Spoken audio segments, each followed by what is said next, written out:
আমার আপনার জীবন থেকে একটি বছর শেষ হয়ে গেছে, ঠিক কিনা বলেন? যার বয়স ছিল 50, আজকে তার বয়স হয়ে গেছে কত? 50। এটা দুনিয়ার দৃষ্টিকোণ থেকে তার বয়স বৃদ্ধি পেয়েছে।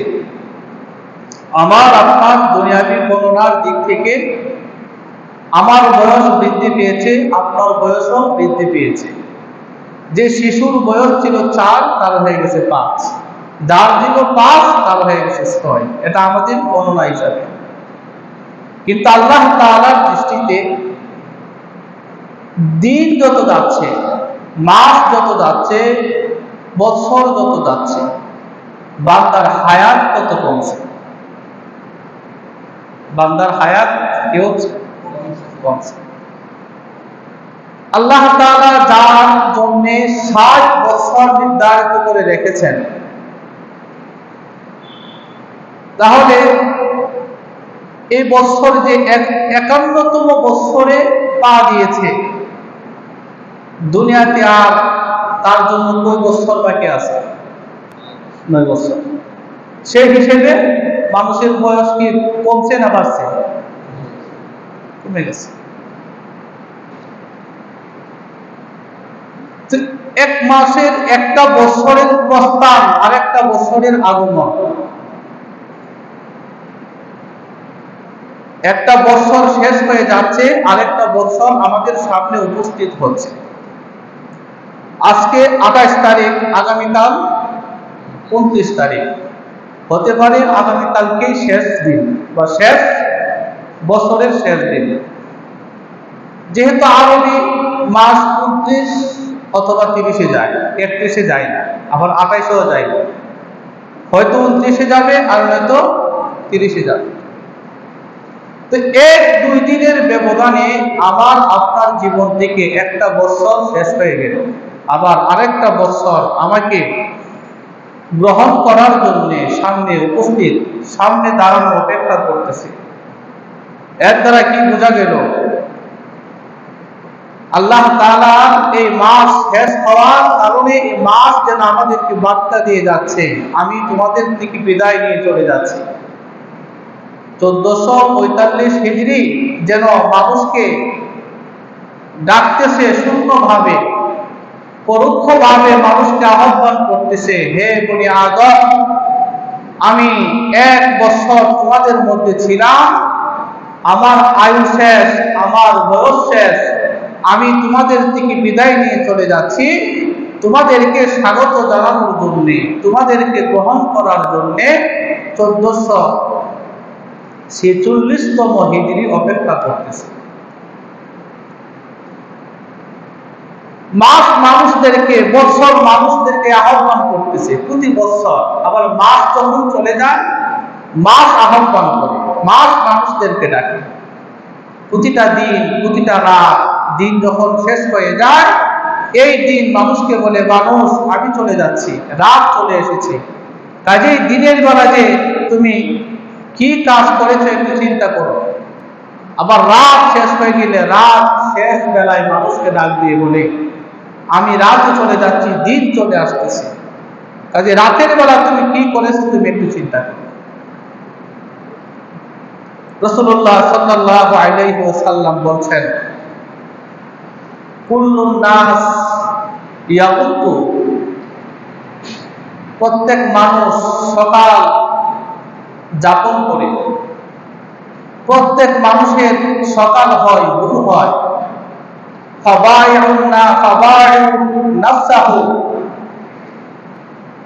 প্রত্যেক মানুষ সকাল যাপন করে, ভোর হওয়ার পরে প্রত্যেকে একটা ব্যবসা করে নিজের সাথে।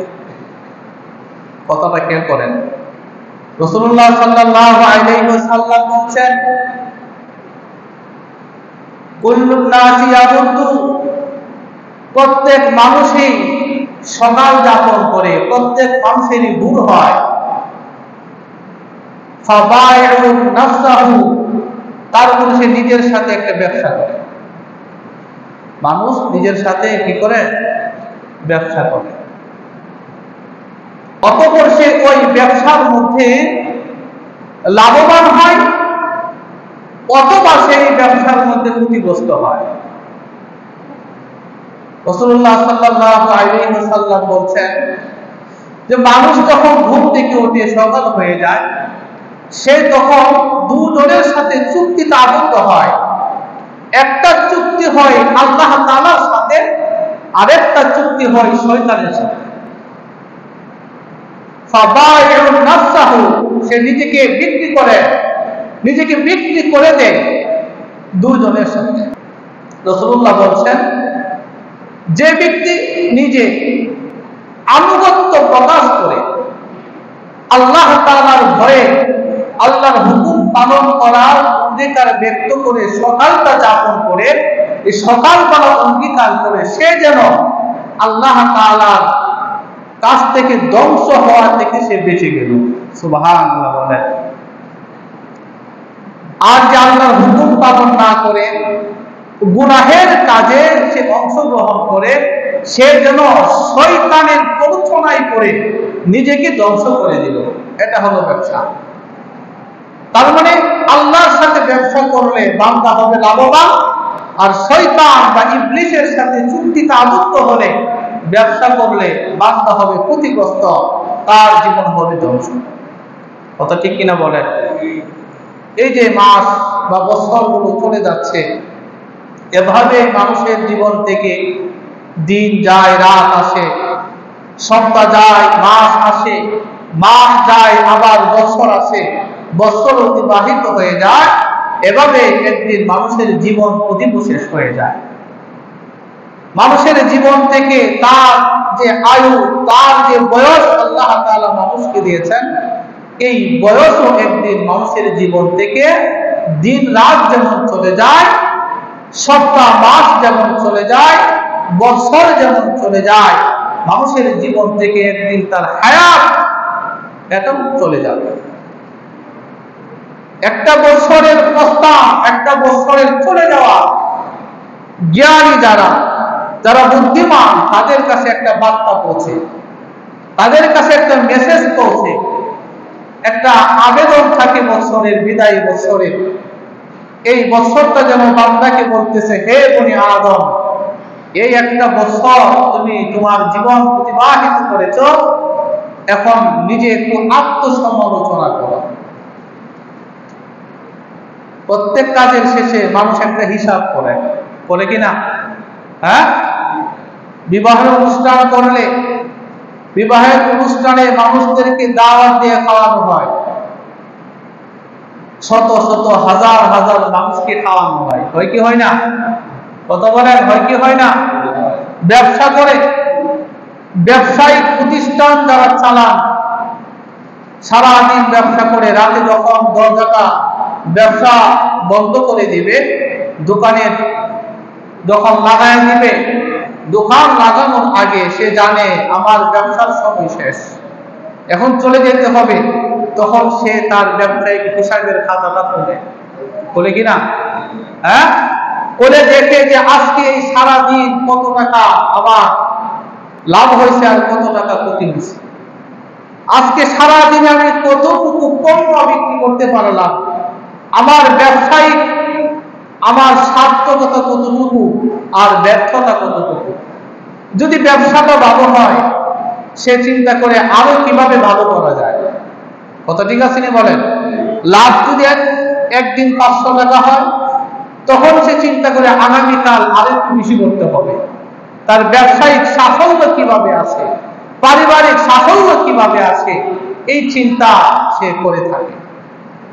আবার চিন্তা করে হিসাব করে যদি দেখে যে ব্যবসায় আজকে 500 টাকা লস, ঠিক মতো জিনিস বিক্রি করতে পারে নাই, ব্যবসায়িক পণ্য যেভাবে ছিল সেভাবেই আছে, এটা নষ্ট হয়ে গেছে, বিক্রি করতে পারে নাই, 500 টাকা লস হয়ে গেছে, তখন সে আফসোস করে, আয় যদি আরেকটু মনোযোগ দিয়ে ব্যবসা করতে পারতাম, দোকানে যদি আরো কিছু মাল উঠাইতে পারতাম, তাহলে মনে হয় আমার ব্যবসাটা ভালো হইতো। তখন নিজের মধ্যে অনুশোচনা নিয়ে এসে সে নিজেকে শুধরানোর চেষ্টা করে যে আগামীকাল থেকে আমার ব্যবসাটাকে সুন্দরভাবে সাজাবো, কোন জিনিসটা আমার দোকানে নাই সেই জিনিসটা দোকানে নিয়ে আসবো, কোন ক্রেতা যেন আমার দোকান থেকে ফেরত না যায়। কি বলেন, করে কিনা?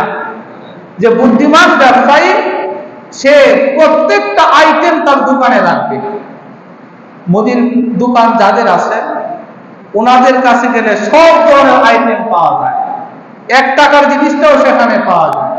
তার চিন্তা 1 টাকার একটা জিনিস নেওয়ার জন্য কেউ আসলে যেন আমার দোকান থেকে সে খালি হাতে না যায়, আমি যেন তাকে দিতে পারি।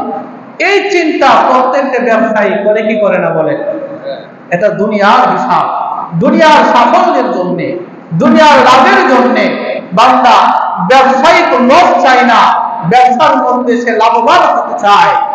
ঠিক তদ্রুপ ভাবে একটা বছর মানুষের জীবন থেকে চলে যাচ্ছে, এই বছর মানুষকে আহ্বান করতেছে আমি চলে যাচ্ছি, তুমি তোমার নিজের জীবনের হিসাব মিলাও যে 1445 হিজরি এই একটা বছর আমি তোমাদের মধ্যে ছিলাম, তোমরাও আমার মধ্যে ছিলে, কিভাবে এই বছরটা কাটিয়েছো, তোমার এই একটা বছরের মধ্যে যুজন বিয়োজন কি হয়েছে, তোমার সাফল্য কি আছে, ব্যর্থতা কি আছে, তুমি কতটুকু ভালো করছো, কতটুকু খারাপ করছো, এই একটা বার্তা দিয়ে প্রতিটা বছর আমাদের থেকে বিদায় নিয়ে চলে যায়।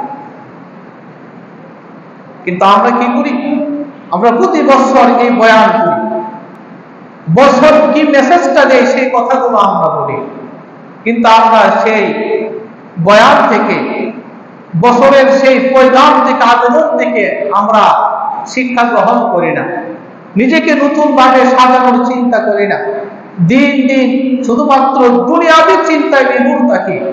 আল্লাহ তাআলা যে বান্দাকে হায়াত নামক জিন্দেগি দিয়েছেন, সে হায়াত নামক জিন্দেগি সে শয়তানের প্ররোচনায় পড়ে ধ্বংস করে দিচ্ছে, এই দিকে তার খেয়ালই নেই।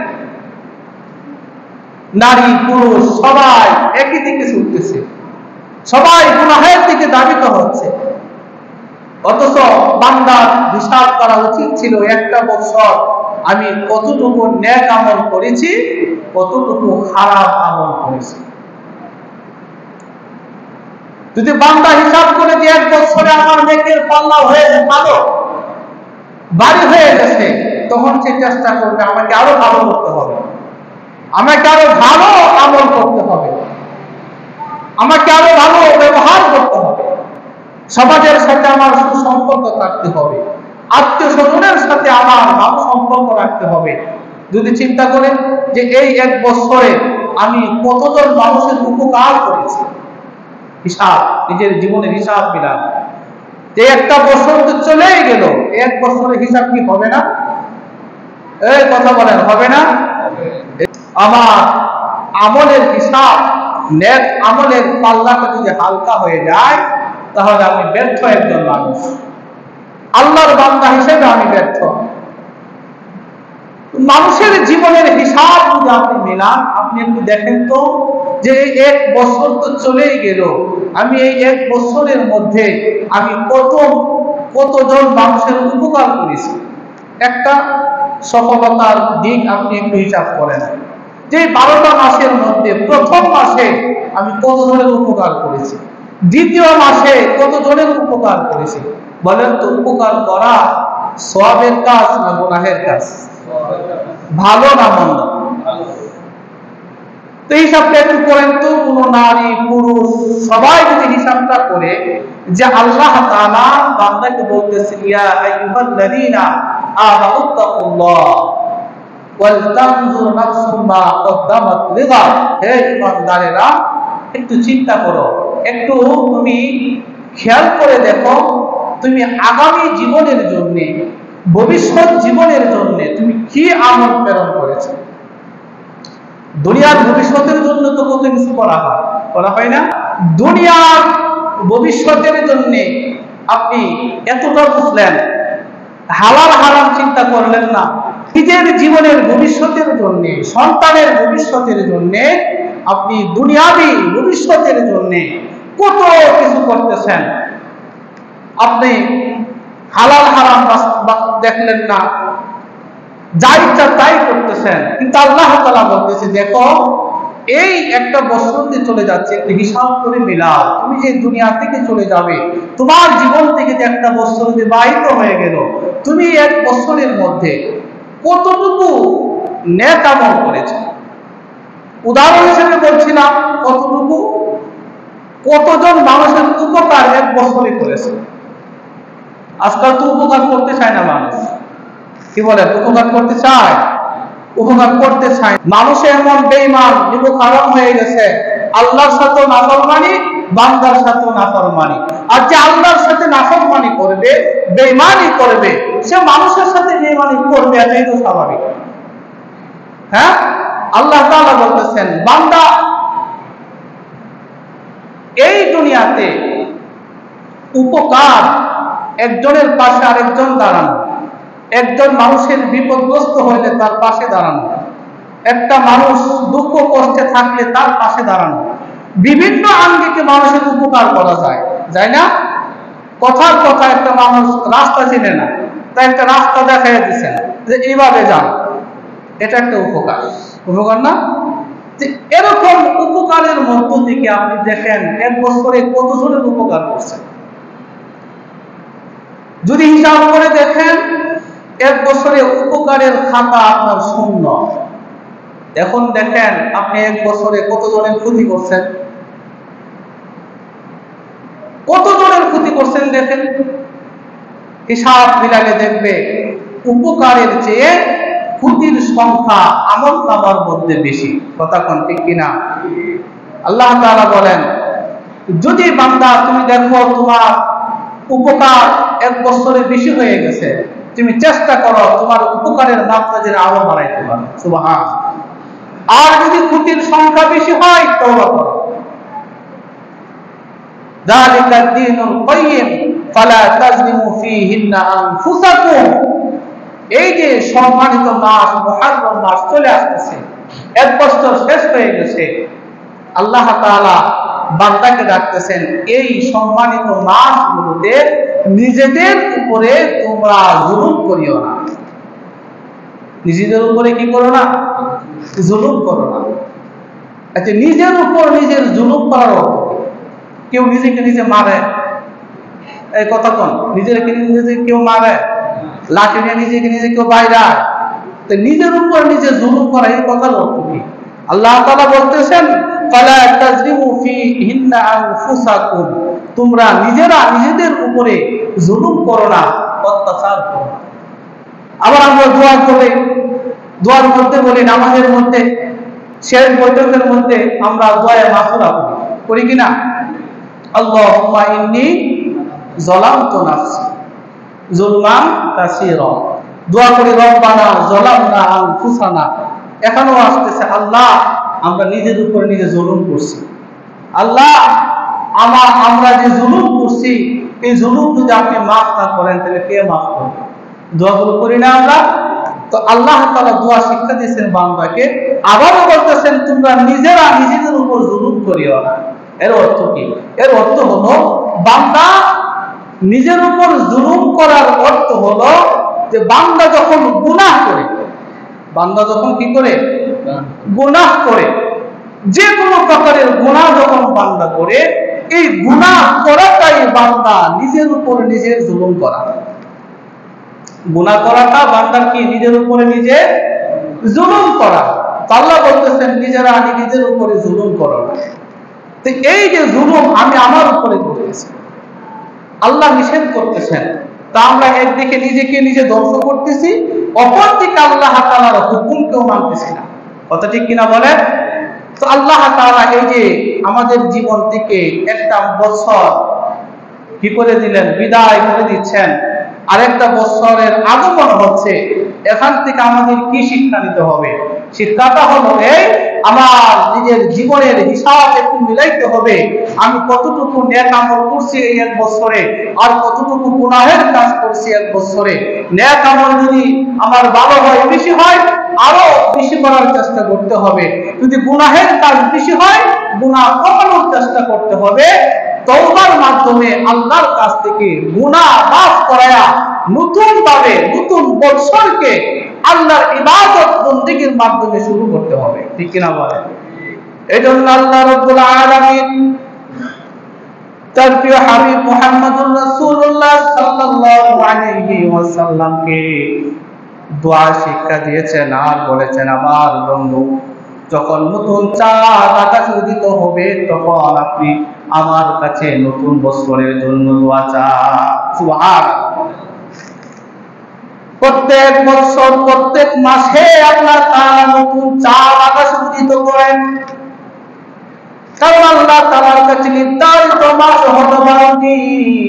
12টি মাসের মধ্যে 12 বার আল্লাহ তাআলা আকাশে নতুন নতুন চাঁদ উদিত করেন।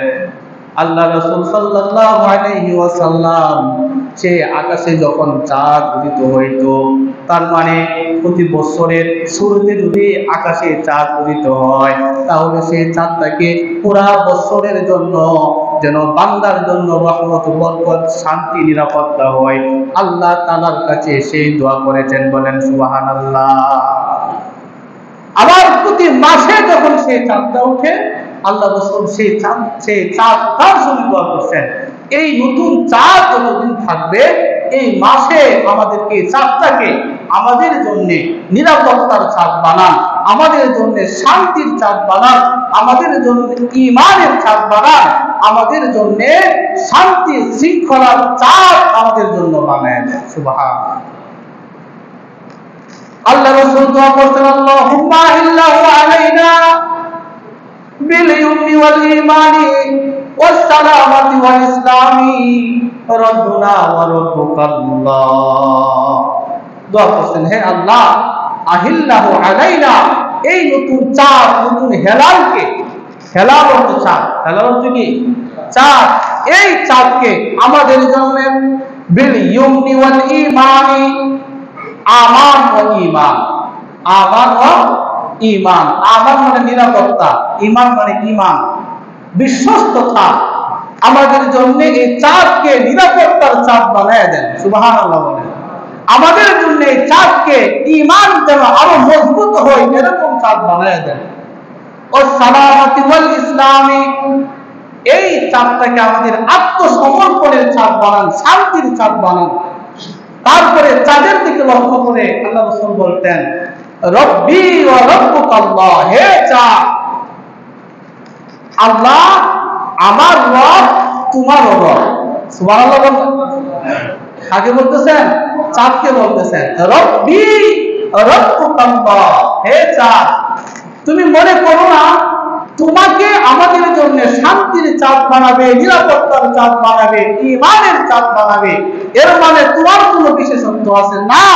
আমি এমন রবের কাছে দোয়া করতেছি যিনি আমার রব, রব্বুকাল্লাহ, তুমি চাঁদেরও রব। বলেন সুবহানাল্লাহ। তো আমরা তো এই জিনিসটা খেয়ালই করি না। বছর যাচ্ছে, মাস যাচ্ছে, আমাদের এই খেয়াল নাই। আমাদের জীবন থেকে আরবি বছর শেষ হয়ে গেছে।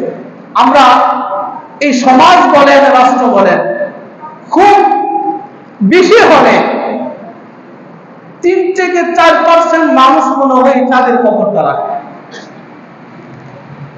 আমি যদি আজকে প্রথমে আজকের কত তারিখ চাঁদের সেটা না বলতাম, তো অনেকে জিজ্ঞাসা করলে বলতে পারতেন না যে আজকে এত তারিখ, বলতে পারতেন?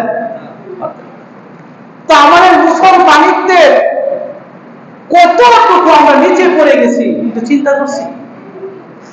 অথচ বিদাতীয় সংস্কৃতি যখন আমাদের সামনে আসে, খ্রিস্টানদের সেই দিন গণনা, মাস, বছর গণনা যখন সামনে আসে, মসজিদের মাইক দিয়ে বলা লাগে না, হুজুরকেও জিগানো লাগে না, বাবার আগে ফুটে দেখবেন ডেকসি দিয়ে বাড়িতে হাজির, ঠিক কিনা বলেন? বাবা জিগায়, কিরে ডেকসি রাখতেছে, আব্বা তুমি জানো না আজকে তো ফার্স্ট ডে, লাস্ট ডে, আজকে প্রথম নববর্ষ, ইংরেজি নববর্ষ, আজকে মাস্তি হবে, গান হবে। কতক্ষণ, ঠিক কিনা? হ্যাঁ, এই বিজাতীয় সংস্কৃতিগুলো মুসলমানদের নিজস্ব সংস্কৃতিগুলোকে ধ্বংস করে দিচ্ছে। অথচ আরবি, বাংলা বলেন, ইংরেজি বলেন, এই মাসের হিসাব রাখা, গণনা রাখা, এটা জায়েজ। এটা কি জায়েজ? আর আরবি মাসের হিসাব রাখা, দিন তারিখের গণনা রাখা, চাঁদ কখন উঠে কখন ডুবে, এই চাঁদের হিসাব রাখা ইবাদত। কন্যা সুবহানাল্লাহ। চাঁদের হিসাব রাখা কি ইবাদত। ফরজে কিফায়া মুসলমানদের উপরে, ফরজে কিফায়া। আর এই চাঁদটা আরবি হিজরি সনটা এটা ঘটা করে কোনো বানানো সন নয়, এটা ইসলামের ঐতিহাসিক একটা বিজয়কে সামনে নিয়ে তারপরে হিজরি সনের গণনা শুরু হয়েছে। সুবহানাল্লাহ বলেন। আপনারা আশ্চর্য হবেন যে আল্লাহ তাআলা বলছেন কোরআনে যে ইন্না ইদ্দাতাশ শুহুরি ইনদাল্লাহি 12 শাহরান। আল্লাহ তাআলার কাছে পৃথিবী সৃষ্টির শুরু থেকে মাস কয়টা বলে গেছেন না? মাস কয়টা? 12টা মাস। তার মানে 12টা মাস যে নির্ধারিত আল্লাহ তাআলার কাছে হাতে কি আছে? মুহররম, সফর, রবিউল আউয়াল, রবিউল সানি, এগুলো আল্লাহ তাআলার কাছে আগ থেকে নির্ধারিত। শুধুমাত্র বছর গণনা করাটা ছিল মানুষের জন্য একটু কষ্টকর। হযরত ইব্রাহিম আলাইহিস সালাতু সালামকে যখন আগুনে নিক্ষেপ করেছিল তখন থেকে আরবি এই বছর গণনা একবার শুরু হয়েছিল। কখন থেকে? হযরত ইব্রাহিম আলাইহিস সালামকে যখন আগুনে নিক্ষেপ করা হয়েছিল তখন থেকে মাস ছিল, দিন ছিল, তারিখ ছিল, কিন্তু বছর গণনা তখন ছিল না। কিন্তু ইব্রাহিম আলাইহিস সালামকে যখন আগুনে নিক্ষেপ করেছিলেন তখন থেকে নতুন করে বছর গণনা শুরু হয়েছে। তারপরে আমাদের মতো মানুষ বলতে বলতে হিসাব মনে না রাখতে রাখতে ভুলে গেছে সবাই। তো কোন বছর সাল কি এটা কারো মনে নাই, সবাই সেই সাল ভুলে গেছে। আবার যখন কাবা নির্মাণ করছেন হযরত ইব্রাহিম আর ইসমাঈল তখন থেকে আবার এই সাল গণনা শুরু। আবার নতুন করে যখন সাল গণনা শুরু করলো কিছুদিন মনে রাখলো, এরপর আবার সাল ভুলে গেছে। যেমন আজকে ইংরেজি সাল হিসেবে 2024, তার মানে কত বছর আগে এটার সৃষ্টি। আর খ্রিস্টানেরা মূলত ইংরেজি সাল, এটার কোনো অস্তিত্ব নাই, এটা মূলত খ্রিস্টানদের সাল। হযরত ঈসা আলাইহিস সালামের জন্ম থেকে নিয়ে তারা এই ইংরেজি গণনা, ইংরেজি ক্যালেন্ডার তারা বানাইছে। দেখবেন অনেক বাংলায় এর মধ্যে লেখা থাকে 2024 ঈসাই, 2024 ঈসাই। আর ব্রিটিশরা এই দেশ যখন শাসন করছে তখন এটা ঈসাইয়ের জায়গার মধ্যে ইংরেজি লাগাইছে। কথা বুঝতে পারছেন? তার মানে ঈসা নবীর জন্ম থেকে নিয়ে ইংরেজি সালের সূচনা। তো হযরত ইব্রাহিম আর ইসমাঈল যখন কাবা নির্মাণ করছে তখন থেকে আবার আরবি শুরু হয়েছে গণনা, সাল গণনা শুরু। কালের পরিবর্তনে মানুষ অবহেলার কারণে এই সালগুলো আবার ভুলে গেছে। এভাবে নবীজি সাল্লাল্লাহু আলাইহি সাল্লাম পর্যন্ত সালেরও কোনো অস্তিত্ব ছিল না। মাসের অস্তিত্ব ছিল, তারিখের অস্তিত্ব ছিল, কিন্তু সাল ছিল না। নবীজি যখন ইন্তেকাল করলেন হযরত আবু বকর খলিফা হইলেন, রাষ্ট্রপ্রধান হইলেন। হযরত আবু বকরের ইন্তেকাল হলো, তারপর ইসলামের দ্বিতীয় খলিফা রাষ্ট্রপ্রধান হইলেন। ইসলামের দ্বিতীয় খলিফা, তার নাম হযরত ওমর ইবনে খাত্তাব রাদিয়াল্লাহু আনহু। উনি যখন খলিফা হইলেন, উনি খলিফা হওয়ার পরে ইসলামের বিস্তৃতি, ইসলামী রাষ্ট্রের বিস্তৃতি বাড়তেই লাগলো। এভাবে অর্ধ পৃথিবী পর্যন্ত ওনার দখলে চলে আসছে। উনি হয়ে গেলেন অর্ধ পৃথিবীর বাদশা। তখন বিভিন্ন জায়গা থেকে হযরত উমরের কাছে চিঠি আসতে লাগলো। বিশেষত হযরত আবু মুসা আশআরী চিঠি পাঠালেন, আমিরুল মুমিনিন, আপনি আপনার এই রাষ্ট্র অনেক বড় হওয়ার কারণে বিভিন্ন জায়গায় রাষ্ট্রীয় ফরমান জারি করার জন্য লোক পাঠান, চিঠি পাঠান। দেখা গেছে একটা চিঠি পৌঁছতে 6 মাস লাগে। আবার এর কষ্টও লাগে, কিন্তু এই চিঠিটা আপনি কখন পাঠাইছেন? সাল নাই, মাস আছে, তারিখ আছে, কিন্তু কোন বছরের কোন মাস ওইটা নাই। এটা না থাকাতে একটা ঝামেলা হয়ে যায়। এটা কখন দিলেন এটা আমাদের জন্য সমস্যা হয়ে যায়। কাজে আমাদের মুসলমানদের জন্য একটা ইসলামিক ক্যালেন্ডার, ইসলামিক বর্ষ পত্রিকা বের করা দরকার। তখন হযরত ওমর সাহাবায়ে কেরামদেরকে নিয়ে বসলেন, পরামর্শ করলেন। সুবহানাল্লাহ বলেন, কি করছেন? যখন কি করছেন? পরামর্শ করা ভালো না খারাপ? শুধু ভালো না, পরামর্শ করা, যে কোনো বিষয়ে পরামর্শ করা আল্লাহ তাআলার হুকুম। ও আমরুহুম শূরা বাইনাহুম, তোমরা তোমাদের কাজ সম্পাদিত করো পরস্পরের পরামর্শের ভিত্তিতে। কার হুকুম এটা? আল্লাহর হুকুম। আপনি পারিবারিক কোনো কাজ যদি একা একা করেন, কাউকে না জিগান, এমনকি নিজের স্ত্রীকেও জিগাইলেন না, মনে করেন এর কি জিগাইলেন, হে কি, এরকম একটা মনোভাব চলে আসে না অনেক সময়? হ্যাঁ, এর জিগাইতেন কি?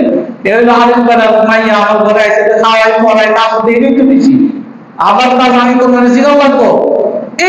এরকম একটা বাহাদুরি করে যখন কোনো কাজ আপনি ধরা খাই দেবেন, তখন দেখুন আপনাকে বলবে নিজে নিজে প্রশ্ন আপনারা জিজ্ঞাসা এই সময় এখন ভালো হয়েছে আর মজা দিব, কথা কোন ঠিক কিনা?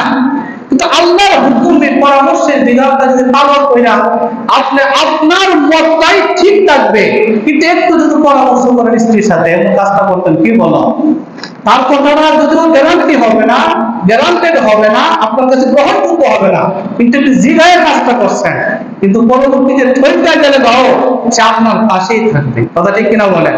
এটা হলো আল্লাহর হুকুম মানা সফলতা।